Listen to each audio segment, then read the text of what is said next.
We're at Hills Bank in Washington. We're going to move right along today to our next presentation. But first, I want to bring your attention to some of the flyers at your table. The contact information for our ag bankers is on one sheet, and on the table tents, you'll find information about our Barnyard Days. Barnyard Days will take place in April and will be hosted at several of our bank locations. If you have young kids or grandchildren, you're invited to bring them to see the baby chicks and the animals. Without further ado, I'm excited to introduce our next and final speaker of the day. Kit is a staff attorney at the Center of Agricultural Law and Taxation at Iowa State University. She focuses on areas of agricultural law, including farm succession planning, environmental law, and farm policy. Kit also manages the Beginning Farmer Center. Kit recently accepted a new position with Keeman Industries, but still wanted to share her insight with you today. Please welcome Kit Tovar Jensen. Thank you. All right. There we go. Hopefully everyone can hear me okay. I'll go ahead and get started talking about our next topic, our next and final topic of the day, doing a little bit with the agricultural law update. So with what I want to talk about today is a few different things, okay? I do a lot of work as a staff attorney, either with people exiting farm ownership, thinking about our farm operating, or those trying to get into farming with the Beginning Farmer Center, right? So I want to start, what I really want to focus on today is some estate planning and trends that we've been seeing throughout Iowa. And I think a lot of you are from Iowa, but if you're from out of state, these trends are going to be very similar throughout the Midwest, throughout the US, really. So look at that, some of the pitfalls that come up, how to avoid them, some of the basic things that, just to get us all on the same page. Then we'll go into a little bit of a legislative update. This is a big year when it comes to elections, right? So what do we need to know? We'll go ahead and look at some of that too. And then finally, I will leave you all with some extra resources. This is, hopefully going to feel like a very fast, very informative hour, but by the end of it, you can't become an expert in just a single hour. So I want to make sure that when we leave here today, you know where to go to get more of your questions answered.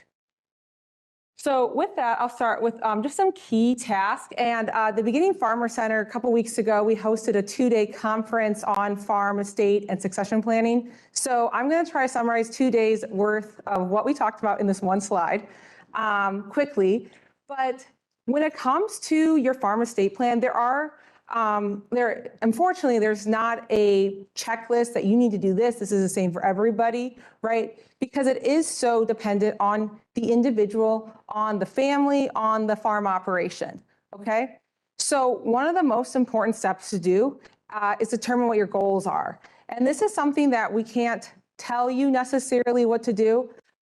You could have a very wide range of goals, whether that is making sure that the wealth passes on to the family, that one child can keep farming. But most of the time a big goal is we just don't want our kids to fight, okay? That's a big part of this. And then once you know what your goal is, working as an individual or with your spouse, your partner, you have to be willing to make decisions. And I think that might be one of the hardest parts for people, is being willing to make hard decisions, especially when it comes to that fair versus equal talk that we hear so much about, especially when I see families who maybe have one child who's going to be farming, one child who's not.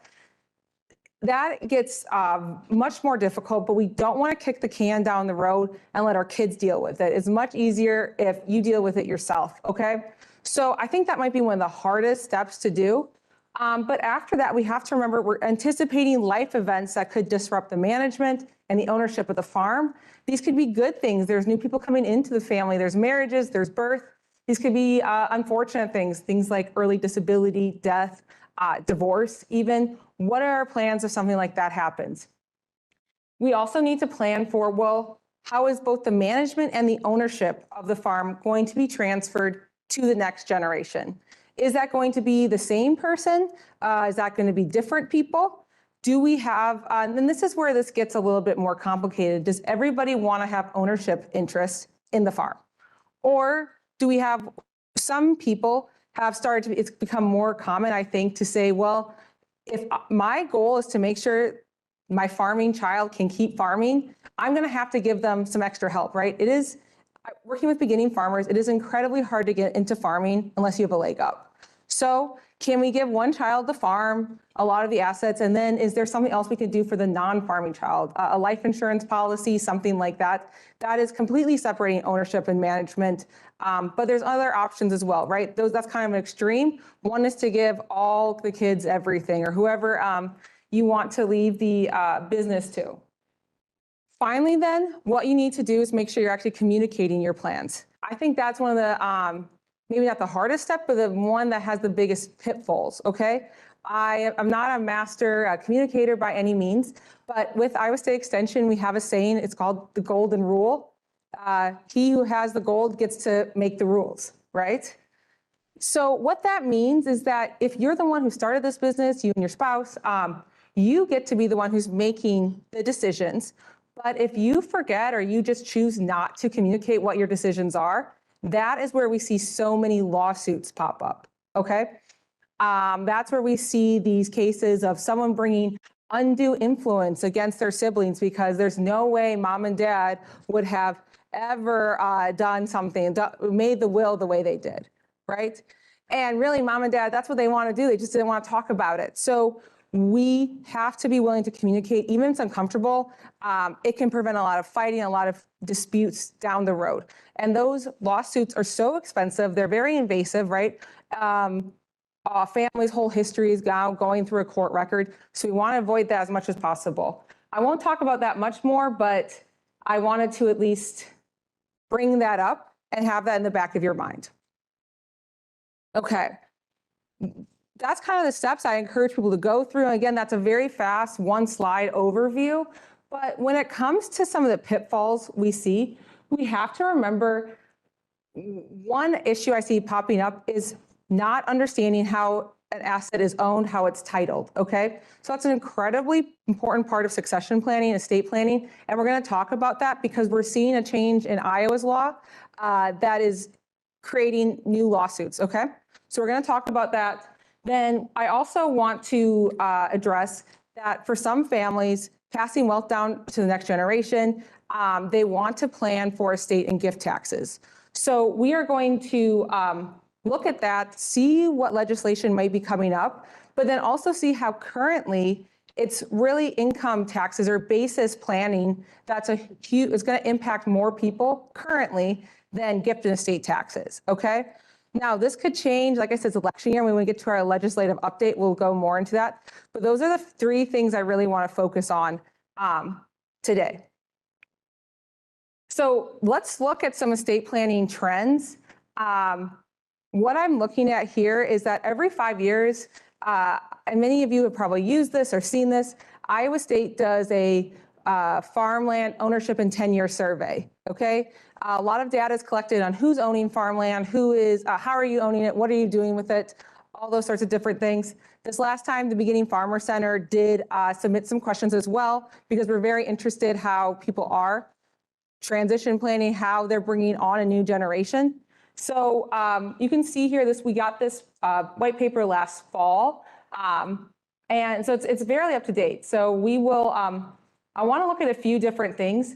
The first thing is who owns Iowa farmland, and you can see here that 2/3 of all farmland is owned by someone who is over the age, or who's 65 years of age or older. Okay. 37% of all of Iowa farmland is owned by someone who is at least 75 years old. This is a big increase because when we look at the survey before in 2017, 60% of all farmland was owned by someone 65 or above. Back in 1982, it was 29%. So what we see here is that people are holding on to farmland and age does not matter, right? Just a quick survey from the CDC, what's the average life expectancy for a person in Iowa, Wisconsin, Illinois? It's about 76, 77, 78 years old, okay? Of course, there's a lot of factors that go into that, but it's helpful. It's helpful to see this, that people do not sell farmland just because they reach a certain age, they think they're gonna retire. We see them holding on to it, honestly.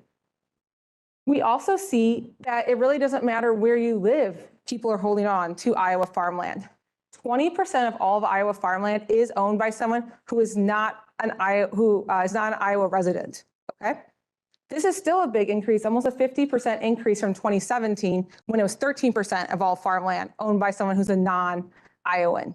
Okay, this could happen for a variety of different reasons. It could be that someone lived in Iowa and now they are a snowbird somewhere else, and they farm the land. They could have inherited the farm and lived in Iowa, but now they've moved away. Or they could just be some type of person's interested in owning Iowa farmland as a investment long term. Okay, but even if you are not staying in the state, people still hold on to the farm. The survey also asked, well, how is farmland being owned and how is it being used? And how it's being owned, that's incredibly important when it comes to that titling, okay? And we'll get into that in a second, but we have seen this big shift away from sole ownership or joint tenancy. Historically used to be you just own the farm by yourself, or you maybe own it with a spouse as joint tenants. Now, as people hold on to the land, there's usually more people involved, right? It's going down to siblings, to cousins, to second cousins. There's been this bigger interest in things like trust or business entities like a corporation or a LLC, okay? So we see this move, we see more farmland being owned not as a joint tenancy or not as an individual. We also, when you look to see, well, how is Iowa farmland, how is it actually being used? 58% of all of Iowa farmland is under a lease, is leased out, okay? This is an increase from the previous year. 53% of all of Iowa farmland was leased. So that means that that's a 5% increase. That means that currently about 42% of all of Iowa farmland is owner-owned and either operated or part of a government program like CRP, something like that. So we see farm leases becoming more popular, and specifically we're seeing cash rent leases, either just a straight cash rent lease or a flex lease. They're becoming the most popular options that we have. And so that actually probably makes quite a bit of sense if the people are leaving, right? They're retiring, they're leaving the state, whatever it is. Okay. This is a really interesting question too, I think, about, well, what is the main goal? Why do you own Iowa farmland? And we ask, what is the primary reason that you own Iowa farmland? Now, there may be a multitude, many different reasons why a person would own a farmland, but we see the top reason is that 38% said that they own it for current income. That's why they have it. A very, very, very close second, 37% said that the primary reason that they own Iowa farmland is for family or sentimental reasons, okay? So that is almost a tie.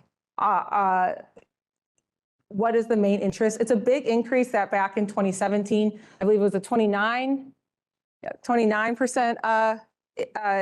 interest, or 29% said that primary reason was for family or sentimental reasons.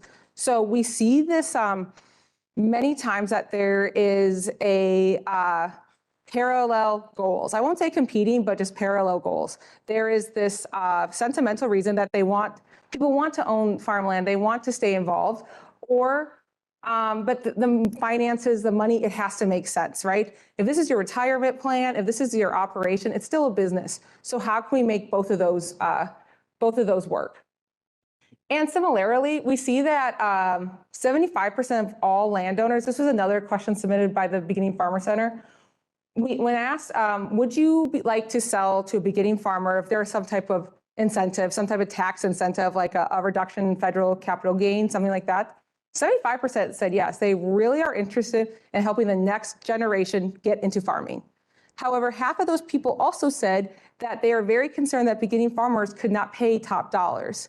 So once again, what we see with farmland owners, farm families, is we want to help the next generation. We have these goals of helping our family out. We have the sentimental attachment to the farm, but how does this work financially? So that's really what we're seeing. That's what estate planning, succession planning comes down to. What is just, when you're thinking about your goals, we see both sides of this, of these concerns. Okay. But finally, we asked, well, how do you plan on transferring the farm someday? What is your goal here? How do you intend to transfer it? 80% of farmland is owned by someone who has no intention of selling it during their life. So that's, people, again, I think that goes along with everything else we've seen. People intend to hold on to it. But eventually, you can't take it with you when you go. So when we ask, well, how do you plan on transferring it? Most people do plan on transferring it to the family, either through a will, a trust, a business entity, something like that. That is going to be the main ways that the farmland will be transferred someday. And we do see a big increase, or, now we're starting to ask about business entities, things like that is becoming more and more popular. So what does all of this mean? Why do I bring it up? But when we're thinking about your estate plan, whether it's you or you're working with clients who own farmland, we really see that farmland ownership is becoming a real estate rental business, okay? More and more. Very few farmers do not have any type of farm lease, right? Hopefully they own some land, but it's very common to be, economies of scale to have some type of lease agreement as well. So if you're a beginning farmer who's not inheriting a farm, or even if you are, you're going to have to look at leases, okay? That is a legal tool that I don't think we normally have thought of as a estate planning tool, but they're going to become more and more important, understanding how to use them, how they can help you get your foot in the door, because it's going to be very hard just if you're a beginning farmer, just buy the farm outright, especially if you're not inheriting land. So another point, though, is that as land is going to start changing hands, it's going to start passing on to the next generation, how it's titled is going to be incredibly important. And we'll look at some partition disputes to see why that matters. And then also, as land continues to be passed on, there's going to be a lot of questions about tax planning. How do we get this passed on the farm? How do we get this transferred without fighting and while helping finances remain as intact as they can? Okay, what are the implications of inheritance taxes, estate taxes, capital gains taxes, all things like that? So those are going to become very important, and making sure you're staying up to date with changes as they happen. So right as I start to get into some of the more legal things, just a few more key concepts. There's many different ways for an individual to own an asset, okay? You can own it just as an individual, right? Kit just owns this by herself. You can own it as a co-owner with siblings or a spouse or anyone else. There's life estates and remainder interest. You can also own a business entity that owns the asset. There's also many different ways to transfer an asset, okay?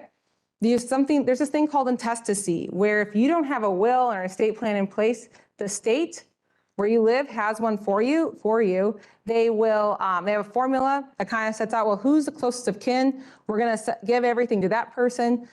They kind of go out, and if they can't find close family, they kind of cut it off and everything goes to the state, okay? So we have intestacy as one way. We have wills through the probate process. We have trusts. We also have sales or gifting, some things that can happen during life. But how you own the asset, that's incredibly important, because that's going to dictate how you can manage it, what are your management options, and also how it's going to be transferred upon death, okay? So when it comes to this, there is no one size fits all option. Unfortunately, again, Iowa State Extension, we have a lot of forms, we have leasing forms, we have a lot of different great materials. We will not have any type of will or trust and say, do this, because it really comes down to your individual preferences again, okay? With that, I want to talk about, we see multiple owners becoming more and more common, right? I'm sure in this room, we have many people who own farmland with siblings, with a spouse, something like that, whether it's through a business entity or not. But there are two main types of co-ownership, okay? There is joint tenancy and tenancy in common. They are incredibly similar names, and they have nothing to do with a farm tenant, but we're just going to try to keep them straight for today. Even though they sound similar, the big difference is what happens when someone passes away in this situation, okay? So tenants in common is sometimes called the default form of co-ownership, where every one of the co-tenants, it can be as many people as, as you want. They have a right to the entire parcel. And sometimes I think there's this misunderstanding that if you are, if we have 3 siblings, we'll say, and you have 120 acres, everyone thinks, well, I own an individual 40. And that's not the case. You own a third of the entire parcel. You have right to access the entire 120 acres, okay? We see this very commonly among siblings though, and that's because when one of the co-tenants in common passes away, you can choose who it goes to, okay? A lot of people would choose their spouse or their kids or their charity of their choice, whatever it is. This is different than joint tenancy though. Joint tenancy, well, on one hand, each of the joint tenants, it's usually 2, it could be technically more, but usually it's 2. They have an equal right to the entire property as well. But we see this most commonly with married couples, when there's 2 married folks, because joint tenancy has this thing called right of survivorship. And what happens with right of survivorship, when one of the co-joint tenants passes away, their interest is automatically absorbed by the surviving spouse, the surviving co-joint tenant. So that's the big difference here. When you own it with, and a lot of times with spouses, who do you want your assets to go to when you pass away? It's usually your spouse. So that's why this is very convenient for that. With siblings, that's not so much, right? We don't want the last sibling standing to get the entire farm. So that's the big difference here. But now what we're seeing more and more, people will say, well, I want everything to be equal. I'm just going to give all my kids equal interest in the farmland, right? And I'm one of 5 kids, so that's quite a few of us trying to, with a lot of personalities, a lot of different ideas, right? And what happens sometimes is that for some reason, one sibling wants to get out of farm ownership, whether they aren't getting along with their siblings, whether they just need the money for some reason, right? Farmland has become incredibly valuable. And so they inherit a farm and they think, well, I need to get out of this. I would just like to cash out my share and leave. Sometimes it's no hard feelings, sometimes it is. But if siblings, sometimes siblings can work it out where you say, well, in a perfect world, there is 2 equally sized parcels of land and each of the 2 siblings inherits one and you can either buy each other out or just separate the inheritance. That's so nice. That doesn't always happen though, right? So things can get a little messy. Siblings can't work it out among themselves. And this can technically happen for joint tenancy as well. We just don't see it as much. It's frequently with siblings, to be honest. But what can happen is this partition action. And that is a legal action where one of the owners of the farm, one of the co-tenants, they will go to the court and say, I want this co-ownership structure. I would like it legally terminated, okay? So that is the lawsuit that will appear if people cannot get along and work it out amongst themselves.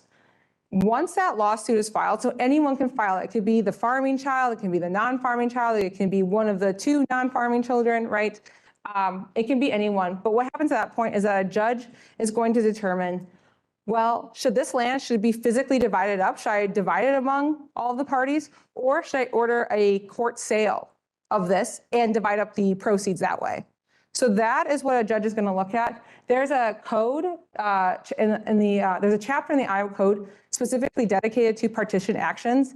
And when something's heirs property, frequently what we see that as is farmland owned by siblings in tenancy in common. There's special provisions that apply because Iowa did change some of the laws back in 2018 to try to keep farmland in the family. So that is the primary goal. That's not always possible, but that is now the goal of the courts is to say, well, what can we do to keep this in the family? How would that work? They will not prioritize. We've had cases where this has come up. Courts will not prioritize the farm sibling, the farm child, over the non-farming child too. So if the parents didn't do that, if the parents didn't want to make the decision, the court says, I'm not going to do that either. So you can't kick, again, when we're talking about difficult decisions, we can only kick the can down the road for so long. And just think about this. We also want to think about it because let's say you have 2 kids that get along great, or let's make it bigger. Let's say we have 3 kids and everyone has 3 kids. So it's fine for the first generation of 3 kids, but then they have 3 kids, that's 9. cousins or grandkids owning the farmland together, and then those 9 all have 3 kids. That's also on 27, would that be second cousins or something like that, owning farmland together, 4 generations removed from the farm, who maybe have heard great things about it, but they have no connection to Iowa, right? To farming. And that's, again, where this can pop up. So we want to have some of these decisions made. Something like a LLC or a trust, if that owns the farmland, it is not subject to a partition dispute, okay? Because those types of documents, either it's an operating agreement or the trust document, they will have an exit strategy in place, okay? And that's really what we're running into at Tensacommon, that there is no exit strategy, okay? So that's what we want to be aware of, that while the courts are trying to get it right, we want to make a decision preemptively when it comes to farmland ownership. Okay. That was that was a little bit about titling. Just an update that for cases we're seeing this come down the pipeline, make sure we're making decisions. I do want to spend the rest of the time, though, before I talk a little bit about resources, talking about some legislative updates, specifically when it comes to the estate and gift tax, okay? So I know taxes are not always the most exciting thing, but it is important that we understand it, because especially during an election year, I think there can be a lot of fear mongering. So we want to make sure we have the facts to make the best decisions for our family, for our individual situation. So before I get into these taxes, I want to talk about the Unified Gift and Estate Tax Credit, okay? I know many of you have heard about this, but each and every one of us has this Unified Gift and Estate Tax Credit, okay? We call it unified because it's a combination of gift and estate taxes, and it's also a credit because it's an exemption from those taxes, okay? It is somewhat similar to if you would be someone takes a standard deduction when you file your taxes, if you don't itemize, if you're a W-2 wage earner, something like that. It's similar to the standard deduction, okay? Because anything above that amount is what gets taxed, okay, of your taxable estate. This credit, it was going to specify the maximum value that does come tax-free, that does credit you against any type of estate tax or gift tax. It says this is the amount that you can transfer either as a gift during life or that you can transfer on death. So anything above that amount, that is going to incur this gift and estate tax liability. So that's why it's combined. If you gift over this amount, it kind of starts to deduct, subtract from your credit. And I have some examples coming up, but there is a few states that do collect a state estate tax. However, we're really focusing on the federal one today. The state of Iowa does not have an estate tax. We do have an inheritance tax that's going to be phasing out in 2025. So we're down to a very low amount that's owed. It's going to be gone very soon. So we're not really looking at the inheritance tax. We're looking at the federal estate tax. But what this is a tax on your taxable estate when you pass away. So how this is calculated is once a person dies, there's an accounting of everything they own, okay? And everything is valued as of the date of death. What is their market value? At that point too, when someone passes away, the basis in that asset does get stepped up. We'll do some more on that later. But the entire value of the fair market value of the estate, it's called the gross estate. You then can make some subtractions for things like any loans owed, funeral costs, mortgage, something like that. Subtract that, and you're left with the taxable estate. The taxable estate, that's the important number. That is what's going to determine the amount of estate taxes owed, if any. So the federal gift tax then is a tax on any gift, right? And we know what a gift is something given to someone else with nothing given in return, nothing received back. Currently, you can gift $18,000 per year. I have a slide on that. $18,000 per year to any one individual without having that your credit, without having that amount subtracted from your credit. Okay. The current gift combined estate and gift tax exclusion is $13.61 million this year. Okay, and that number does change. But when it comes to the gift tax, we do have some exemptions, and we have some policy reasons for this. If you want to give a gift to your spouse, we want people to be very kind and generous with their spouse. We don't want them worried about gift tax liability. So gifts between spouses are exempt from this tax. Also gifts to charity. We want people to be charitable. If you pay medical bills or tuition for somebody else, that is also exempt. That kind of gift would not be included. You can gift as much as that as you want. We want people to have an education and pay their hospital bills. Just remember with this federal gift tax though, it's the gift giver who has to be aware of it. If you are the gift receiver, you're really in the best position. You just get to give, you have the gift, you get to use it. It's the gift giver who has to be aware, is there some type of gift tax, okay, that I have to be aware of. And I don't want to scare people away from gifting, especially working with beginning farmers and people who are looking to get into agriculture. There's a lot of benefits to a gift, okay? There's immediate use of that gift. You know, there can be concerns if you hold on to things too long. You say, well, this will be your inheritance. Well, someone who's 60, 70, 80 years old is going to be more established than someone who's 20, right? So can we give this gift now while they're trying to go to college, start a business, get into farming, okay? Because also when you give the gift now during life, you can provide your mentorship, you can provide guidance to them as well. What have you learned that they could use as well instead of them having to figure out something after they have inherited an asset? There's also a lot of personal enjoyment, right? We like seeing kids opening their Christmas gifts on Christmas morning. And then, so those are kind of more the sentimental reasons. There's also a financial reason that gifting can be very beneficial, and that can reduce your estate tax liability, your gift and estate tax liability. Because, like I said, currently in 2024, we can gift up to $18,000 to any one person, okay? So what this means is that I can gift, you know, like I said, I have 4 siblings, 4 younger siblings. I can gift each and every one of them $18,000 and not have to file a form with the IRS. If I gift just one of them $20,000 or something like that, I would have to file a Form 709 with the IRS, and that $20,000 would be deducted from my unified credit, okay? And this doesn't have to be cash. Cash is easier to talk about. It could be $18,000 worth of a car, land, you know, you can be as creative as you want. It's not just cash. It's just easier to think of it sometimes as cash. Like I said, that you can gift as many times as you want. If you know, but my husband and I, we could gift up to $36,000 to any one individual, right? $18,000 times 2. 2 of us get to do that. So if you are a family that has a lot of cash assets or something like that, something that's more liquid that you could give to kids, to grandkids, this is what people will do to reduce their estate tax liability. Instead of just leaving a bank account, they'll say, well, I can gift up to this amount.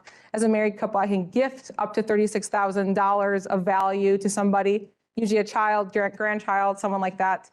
And then when I pass away, I don't have as much taxable estate. So that's kind of one of the strategies that people have used in the past to say, I'm going to gift this now. The current unified credit, as I mentioned, is $13.61 million per year per individual. And you can really see, well, hopefully you can see, I know that the numbers might be small, how this has changed over the years, okay? Back in '97, we had about a $600,000 credit per person. We had a bump in 2022, a bump in 2011, up to $5 million. It keeps getting adjusted for inflation every year. That's why we have the numbers increasing. 2018, because of the Tax Cuts and Jobs Act, there's another bump up to $10 million adjusted for inflation. It keeps getting adjusted for inflation. You can see the almost $900,000 increase from 2022 to 2023. That's just how bad inflation has been. So right now, we have historically high credit, though, for every individual. In fact, the USDA does do research on this, and they found that only about 0.22%, so less than a quarter of a percent of farm estates owe any type of estate tax. So once again, this is due to this historically high credit that we've seen. But if you do owe an estate tax, this combined estate and gift tax rate, it's 40%. That's one of the highest tax rates out there, right? It's higher than the 37% we have for income taxes, the 20% top tax bracket for capital gains, anything like that for property taxes. it's a very, very high percent that if you do owe over that amount, that part that is taxed at 40%. Another important part of the gift and estate tax is this thing called portability. Portability means that for married couples, you can't inherit your spouse's unused exemption amount, okay? So this means that currently this year, a couple can exempt from the combined gift and estate tax up to $27.22 million worth of assets from the federal gift and estate taxes. So again, this is very, very high. This portability, though, it's not automatic. You do have to file a form in order to get it, in order to be able to use it as well. This usually needs to be filed within a certain amount of time.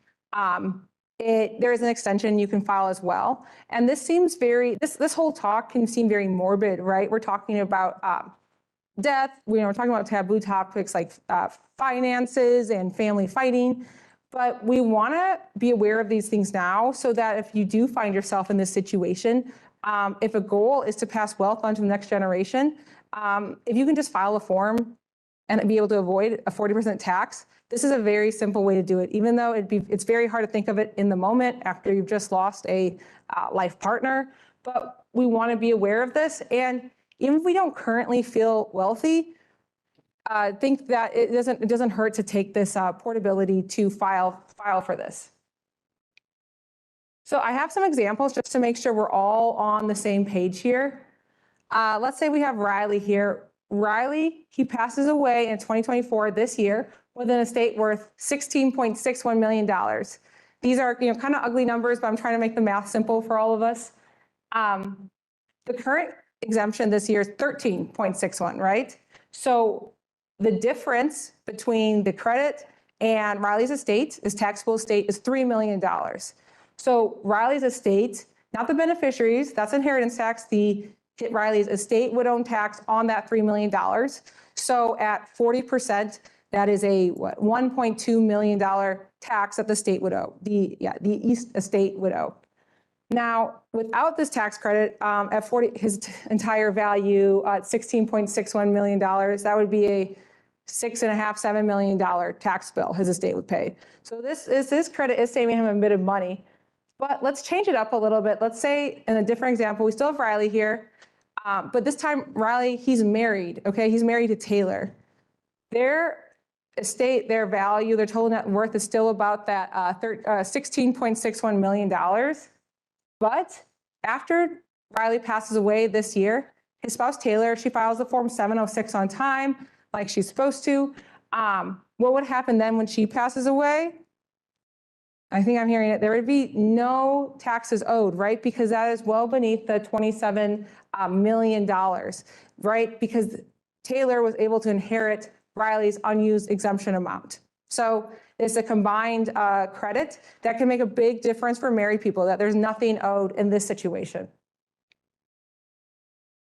But, I work with beginning farmers. What if you aren't so much worried about being the person who passes away? What if you're saying, well, I'm still trying to get my foot in the door, Kit? What about me as a successor? What do I have to worry about? You said I don't have to worry about estate taxes, and that's right. You don't have to worry about that or gift tax right now. But there is the capital gains tax, okay? The capital gains tax, I'm sure, as you know, it's a tax on any of the appreciation in value once an asset is sold, right? So we have a capital gains tax, and we also have basis that's so important as a part of this calculation. So a basis, when it comes to a asset, so the basis is that's the value of the asset when it was obtained, generally. When you inherit an asset, the basis gets stepped up, or it could get stepped down, but it seems like everything steps up in value. It gets stepped up to what the current fair market value is. So that's when you inherit something. However, when something's gifted, and that's very common too, there's a lot of pros to gifting, the basis of the asset stays the same. There's this thing called carryover basis, that whatever the gift giver's basis was, that's going to carry over and stay with the gift receiver. Okay, so that's going to generally, like I said, it's going to generally be lower, and something you need to be aware of. So let's look at some, I think I have some examples. Yes, I have a few examples here to show how this might affect some of you as successors, or whether you're trying to plan this out too. What are the implications of this? I have an example here. We say we have Joanne and Ray, their mother-daughter. And I know for some of you who are tax preparers, who work in this area, you're saying, Kit, you're not talking about a couple different taxes here. But I just want to focus on capital gains tax, not anything like the net investment income tax. So we're just going to focus on capital gains for now. We'll say that Joanne, she bought a farm a while ago and it was worth about $500,000.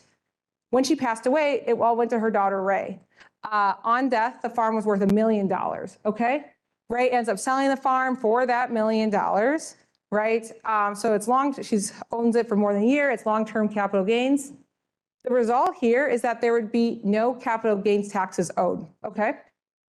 We have $1 million sale price, so that was the fair market value. That was the sale price that Ray sold the farm for.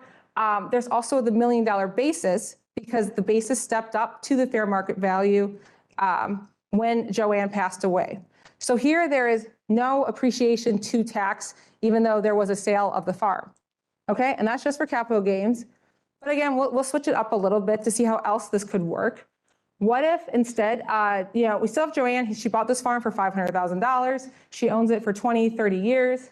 Instead of waiting until she dies to pass it on to Ray, she instead gifts the farm to Ray during Joanne's life. Ray holds on to the farm for a while, but then does sell it for that $1 million still. That's the fair market value. Here, there could be capital gains tax liability, right? Because, well, we still have the $1 million sale, the $1 million fair market value, but only a $500,000 basis, okay? Because the basis did not step up when Joanne gifted the farm. The basis remained the same. It's that carryover basis, okay? So there could be taxes on that $500,000 worth of appreciation. What if Ray doesn't sell though? There also would be no taxes due, right? Because capital gain taxes only come into play when there's a realized event, when there's actually a sale, right? Something like that. So this is where you have to start thinking about whether you are the older generation, the younger generation. What are your goals? I've talked to farmers who will say, no one likes paying more than they have to in taxes, but you don't want to stop. When you're trying to work with both these goals, these family or sentimental goals, these financial goals, you have to know how the taxes work, but don't always let that deter you completely, okay, from letting someone else get started, get their foot in the door. Take it into account, because here, if Ray never sells, and is going to hold on to the farm forever and then pass it on to her kids, there is really no issues, right? And we're not worried about estate taxes here because Joanne's estate is worth well beneath that $13.5 million. But even if Ray does sell and is scared of capital gains taxes, she inherited $1 million farm, may pay about, if we do some very, very rough math, $200,000, she has an $800,000 profit for doing, just being lucky enough that Joanne wanted to gift her a farm. So we see that that's still a big check to write out. Don't get me wrong. But what is our goals here? How can we if your goal is to get the next generation involved, we saw that was a very popular a very popular goal for many Iowa farmland owners. How can we make the numbers work? Do they work? We need to be aware of that. So based on, our portability, our capital gains examples, our estate tax examples, what are we seeing here? That means what we see is that presently in 2024, income tax basis planning is more important than estate tax planning. Estate taxes, gift taxes, sometimes they're called death taxes. That's a scary name. What we really see is that, you have to be, as an individual, you have to have an estate worth at least $13.6 million. And then you get taxed at 40%. But, when we're looking at the capital gains tax rates for this current year, if you're a single individual, the first $47,000 more or less is a 0% tax rate. Hit that a little bit over $47,000, you're at a 15% tax rate already. So we see here that more people actually pay capital gains taxes currently than estate and gift taxes, okay? But here's my big caveat. We have to look ahead here because the Tax Cuts and Jobs Act that created this historically high credit, bills are actually supposed to be balanced. This was an expensive provision. So in 2026, the law says that this high credit is going to revert back to $5 million adjusted for inflation. What people have told me, what does that $5 million adjusted for inflation mean? It means about probably $7 million at this point that each and every one of us will have. Now, unfortunately, this is not the part of the talk where I get out my crystal ball and tell you exactly what's going to happen in the future. But we do see that if nothing else happens, what will happen is that this high credit will go back to $7 million. But we just don't know, okay? We don't know if they're going to kick the can down the road and say, well, for 5 more years, we're going to keep adjusting for inflation. Are they going to pick a completely different number? There's so many options that could go out there that it's hard to know exactly. It seems like that this number, that the credit will not go beneath that 5 million adjusted for inflation, approximately 7 million, just because when there's a lot of talk about it at one point, the Congress, the part of that would have, people who would have liked to have it changed, they did not do that, or you would have thought that. So it seems like those who have an estate, a net worth of less than $7 million or so, $14 million or so, if you're married, you're probably okay, right? It's the people who are in the gray area of the $14 to $27 million as a couple. If your estate is worth more than 27 million as a couple, you really need to start working with someone who can explain your options to you, some type of attorney. But what about all of this gifting that can be done now? Is there going to be any type of clawback? And there's a lot of questions about that, okay? And there has been for a long time when we had this credit increase. Back in 2019, the IRS did release some guidance on the issue, and they said there would not be any clawback, okay, for lifetime gifts that were made before the exemption declines. So what this means, especially because currently we have regulations that allow the deceased spouse unused exemption amount, the DSUI, we allow that to also apply. So if someone passes away and is at the higher amount, they can still, their surviving spouse can claim it. Their surviving spouse can use it at some point for the estate, right? So portability is incredibly important right now. I do have a few examples too, because I want to make sure this is understood. Let's say here we have someone, and then we might have some time for questions, or we can talk later. And again, I know the math's kind of wonky, but we just want to try to make this as nice as possible. But let's say we have someone, very generous individual, who makes a $13.61 million gift in 2024. They filed that Form 709 with the IRS because obviously that is much more than the $18,000 limit that or gift exclusion that we have. They pass away at 2026, and we'll say at that point the credit has reset to the approximately $7 million. Well, their exemption is the entire $13.61 million, okay?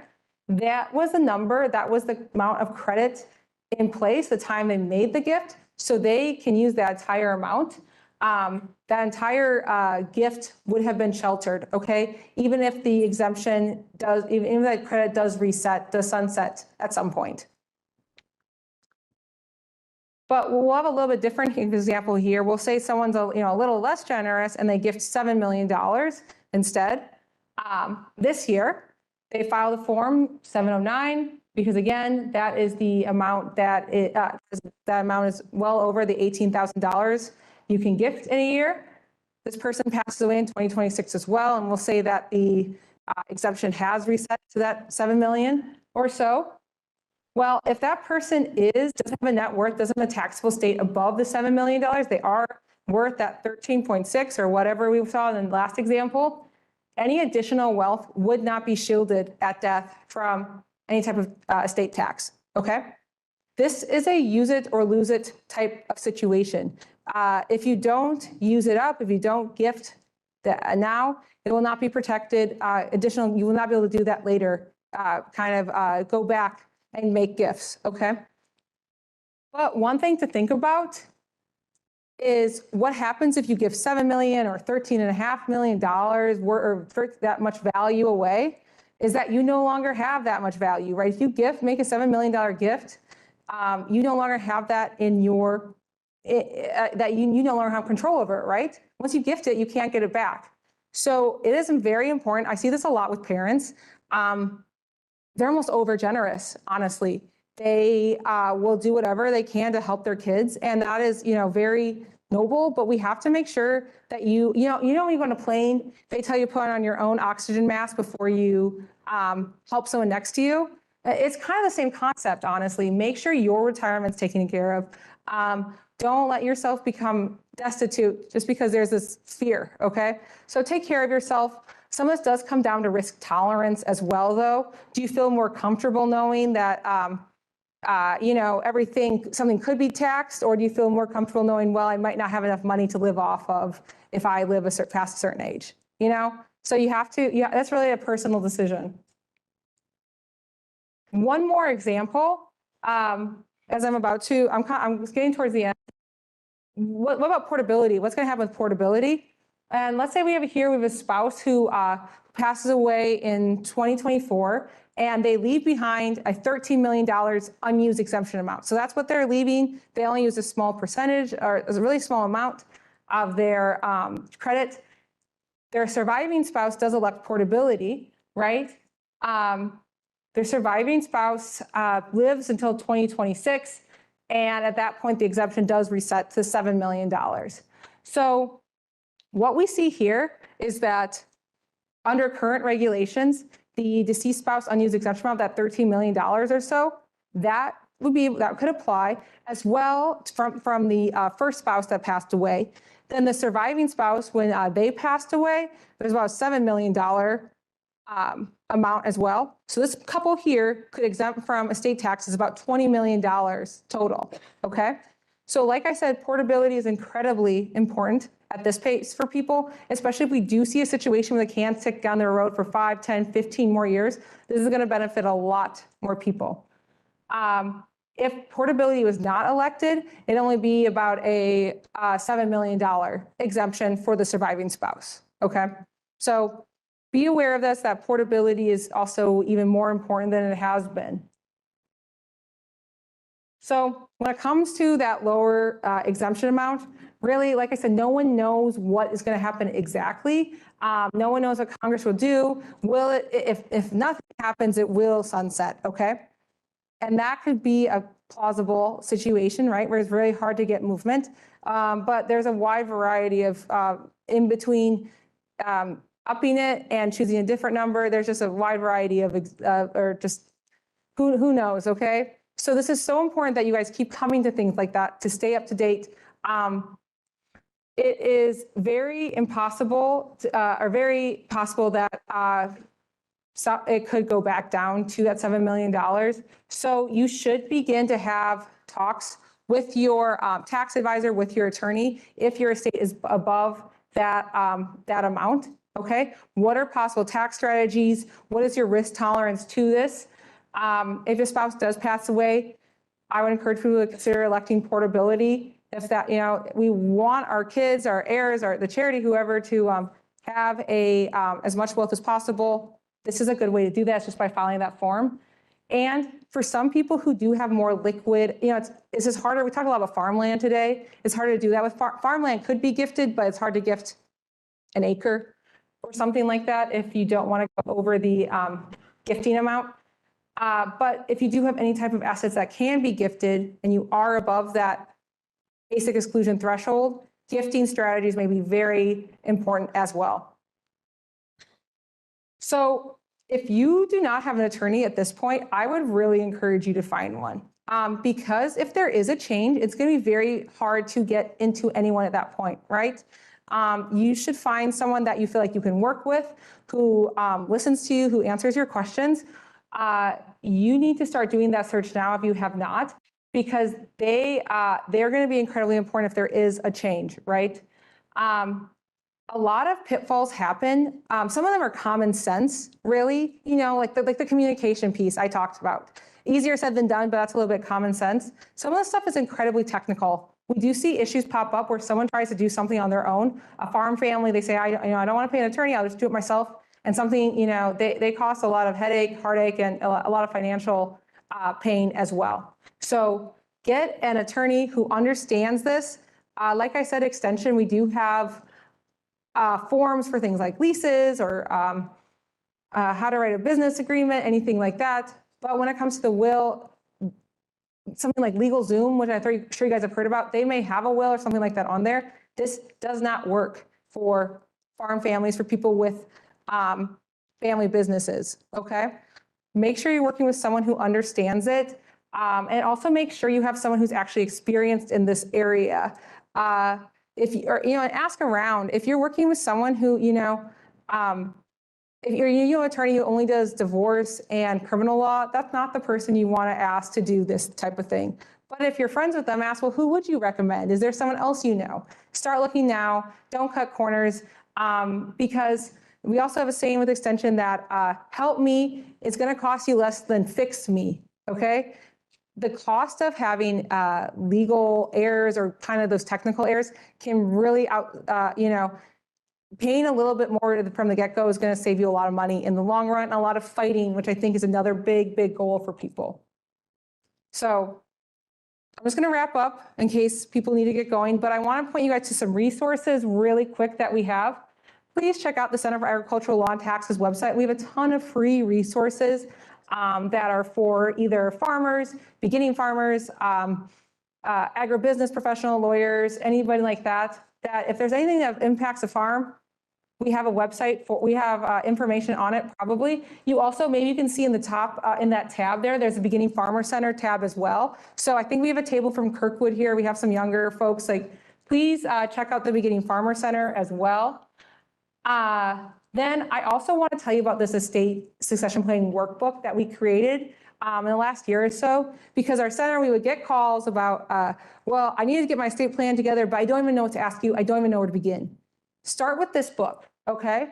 It's, I do have, I think in the back on the table, there is these little cards, okay, on Hills Bank's table that has how to download it. I didn't bring them because there's a lot of you and I couldn't carry it all. But this book, you can download it for free. You can buy it for something like $18, I want to say.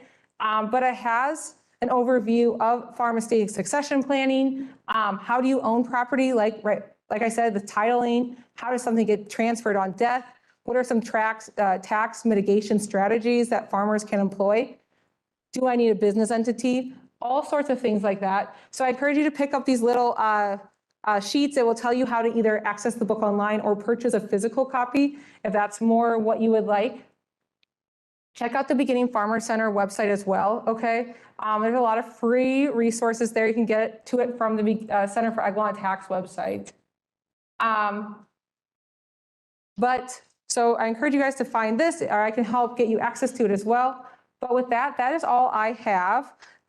Oh, it's just turned 3 o'clock. Is there one question that someone's just? No? Okay. Oh, right there, sorry. Oh, yes, there's a very good comment that this is not a one and done, right? Thank you for that. If it comes to estate planning, succession planning, this is not something you do just one time, right? As a 20-year-old and say, well, I'm done forever now. No, this is something that you have to do. This is, like I said, keep coming to these things. Please reach out to Iowa State Extension as needed, because as your goals change, as laws change, you're going to need to react to it, okay? Unfortunately, we can't just say this one time and be done with it. You got to keep updating the plan as needed, at least every 3 years. So thank you so much for saying that. I guess, I don't know if there's closing comments or anyone wants to, but thank you so much, guys. I really appreciate you coming and listening for this for an hour.